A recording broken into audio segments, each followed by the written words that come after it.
네, 안녕하세요. 다크입니다. 오늘 비트토렌트 메인넷에 대한 얘기와 그다음 지금 빗썸에서 펀디엑스 펄스 토큰 에어드랍을 하고 있죠. 그거에 대한 설명 그리고 비트코인의 방향성에 대해서 한번 짧게 얘기를 해볼까 합니다. 우선 BTT, 비트의 이 공지를 확인하게 되면은 1대 1000의 액면 분할을 진행을 합니다. 가격이 지금 3.4원인데 그러니까 3원 기준으로 보면 0.003원으로 바뀝니다. 이캐시처럼 바뀌는 거예요. 이캐시도 이제 10만 원이었는데 액면 분할을 하면서 0.1로 바뀌었죠. 그래서 제가 전에 한번 BTT 가격이 바뀌는 거에 대해서 한번 설명을 드렸는데 그때는 저는 높아지는 쪽으로 잘못 설명을 드렸거든요. 그러니까 반대로 지금 가격이 낮아진다고 보시면 돼요. 그래도 뭐 시가총액이나 이런 건 다 동일합니다. 그러니까 약간 시각적으로 볼 때, 심리적으로 볼 때 가격이 좀 더 싸 보인다 그겁니다. 하지만 뭐 시총이나 발행량이나 뭐 유통량 면에서 전혀 그런 아무 영향이 없다고 보시면 돼요. 말 그대로 그냥 분할입니다. 분할이든 뭐 병합이든 가격은 똑같다 이렇게 보시면 되고, 보통 이렇게 낮아지게 되는 경우를 더 선호하시는 분들이 많아요.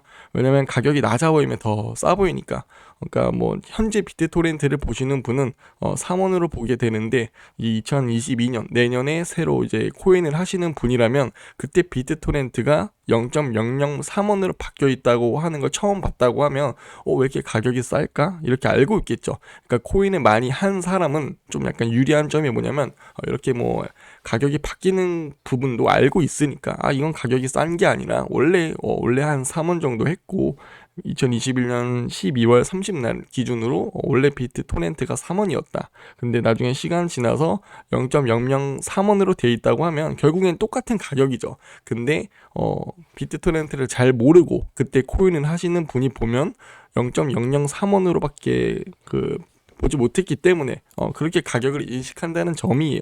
그러니까 뭐 좋게 작용을 하면 좀 좋게 작용하는 점으로도 바라볼 수 있다고 생각합니다. 그리고 약간 그런 점 때문에 좀 펌핑이나 상승 면에서 아무래도 좀 가격이 낮아 보이니까 좀 더 크게 상승할 수 있지 않을까, 또 이렇게 좀 심리적으로 작용해서 또 그렇게 계산하기도 하고요. 아무튼 뭐 유통량이나 뭐 발행량 그리고 총 면에서는 아무 변화는 없다 이렇게 아시면 되고, 비트 토렌트의 이제 방향성, 이제 이런 점과 그다음 이제 차트에 대해서 그에 대한 좀 추가적인 설명 영상은 따로 이제 BTT 전용 영상으로 제가 한번 만들어 보도록 하겠습니다. 그리고 뭐 이 맨넷이 되면서 가격이 변경이 되는데, 이것도 뭐 코인을 뭐 어떻게 해야 되냐 하시는 분들도 있는데, 이런 건 저희는 그냥 가만히 있으면 거래소에서 업비트 아니면 빗썸 뭐 해외 거래소든 어떤 거래소에서 비트토렌트를 가지고 있다면 알아서 해줍니다. 에어드랍도 마찬가지요. 얘네들이 알아서 그냥 그 시기에 맞춰서 저희는 그냥 가지고만 있으면, 들고만 있으면 다 알아서 변경해 주니까 그냥 가만히 있으시면 됩니다. 그리고 지금 펀디엑스 지금 조정을 많이 받고 내려갔죠. 이제 펀디엑스 에어드랍에 대해서 한번 얘기를 드릴까 하는데, 업비트는 지금 공지사항에 펀디엑스 에어드랍을 지원한다고 나와 있지 않아요. 그러니까 약간 뭐 입출금 문제와 뭐 그 에어드랍 코인에 대해서 약간 문제점을 삼아서 약간 얘기하는 것 같은데, 우선 중요한 건 지금 빗썸에서는 지원을 해준다는 점입니다. 그러니까 업비트랑 빗썸이랑 약간 다른 점이 있죠. 똑같이 펀디엑스를 투자하는 입장에서 볼 때는 똑같이 내가 투자하고 있는데 업비트에서는 지원을 안 해주고 빗썸에서 지원을 해준다고 하면 뭐 약간 조금 그렇긴 하죠. 빗썸에서는 지원해준다니까 빗썸 거래소가 좀 더 약간 뭐 착하게 보인다라든지 또 이제 그렇게 얘기가 되는데, 우선 한번 설명을 드리면은 지금 펀디엑스를 가지고 있다 해서 에어드랍을 해주는 게 아니에요. 그러니까 날짜를 보게 되면 2021년 6월 21일부터 2021년 10월 13일까지 그때 펀디엑스를 한 개라도 하나라도 가지고 있는 사람, 그러니까 그때 이제 펀디엑스 홀딩 하시는 분들이겠죠. 홀딩 하시는 분들한테 펄스 토큰이나 에어드랍을 진행을 할 예정이라고 되어 있습니다. 비율은 이렇게 1펀디엑스 대 8.9개의 펄스인데요. 우선 빗썸에서는 이렇게 준다고 하는데, 그러니까 이때 이력이 있으면 주겠죠. 10월 14일부터 현재 12월 30일 가지고 있다고 주는 게 아닙니다. 내가 그 기억이 안 난다, 나 이 기간에 가지고 있는 것 같다라고 확인을 하시고 싶은 분이라면 빗썸에서 그 투자 내역을 보시면서 그 거래 내역을 보시면 확인할 수 있으니까, 어차피 그런 거는 꼼꼼히 거래소에서 다 체크를 해서 해줍니다. 그러니까 그건 걱정 안 하셔도 될 부분인데, 문제는 그거죠. 업비트에서 펀디엑스를 가지고 있다면 지원을 받을 수 없다는 점이에요. 코인을 옮기든 뭘 하든 업비트에 이 기간 동안 가지고 있으면 의미가 없어요. 빗썸에서만 가지고 있어야 돼요.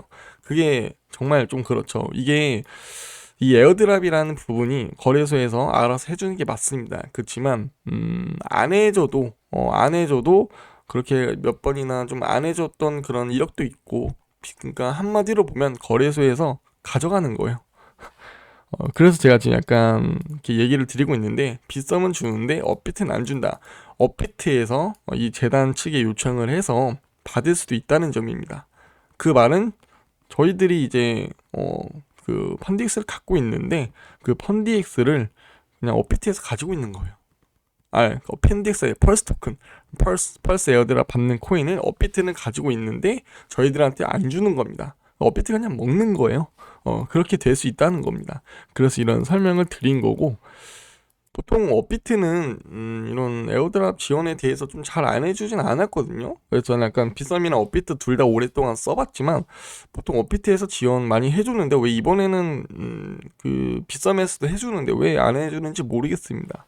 그건 뭐 업비트만 알겠죠. 뭐 그 공지를 세워가지고 뭐 이미 지원을 안 한다고 이렇게 얘기는 했지만, 공지가 여기 따로 있죠. 지금 디지털 자산, 펄스 및 코리움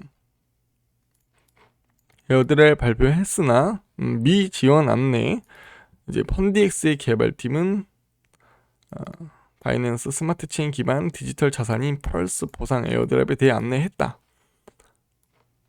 하지만 업비트는 현재 바이낸스 스마트 체인 기반 디지털 거래 및 입출금 관련 지원을 하지 않고 있으며, 펄스 역시 에어드랍 지원 대상이 아님을 안내해드립니다. 뭐 이렇게 하면서 어쨌든 안 준다고 해요.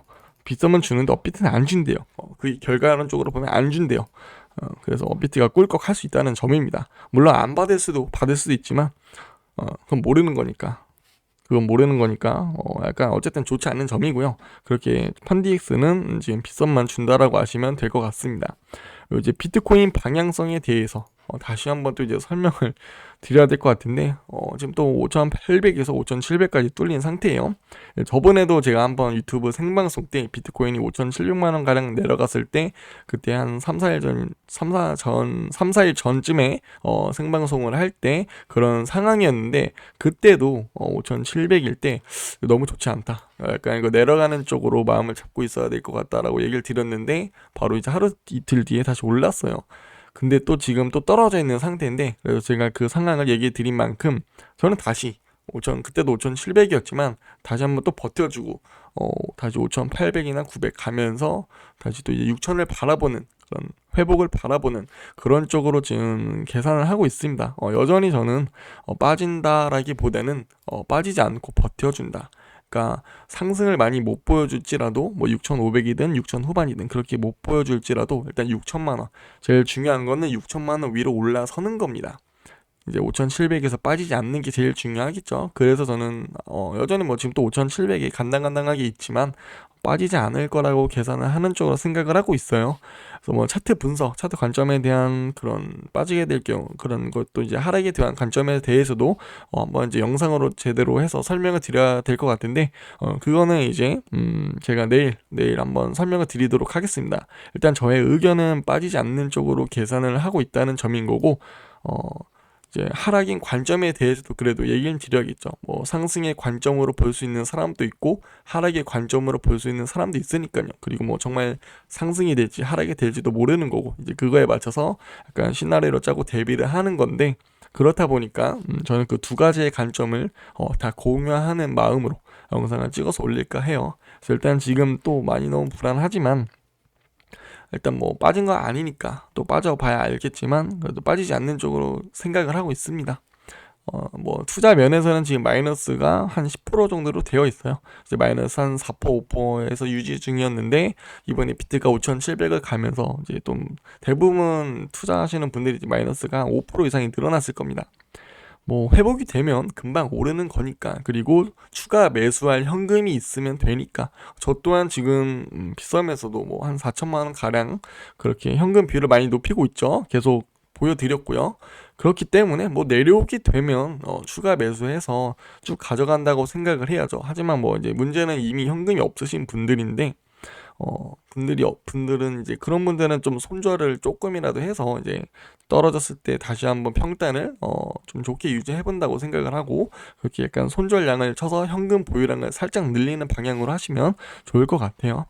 이제 그렇게 포지션을 잡아볼 수 있고, 저는 뭐 하락인 관점과 상승인 관점에 대해서 하나씩 영상을 만들어 보도록 하겠습니다.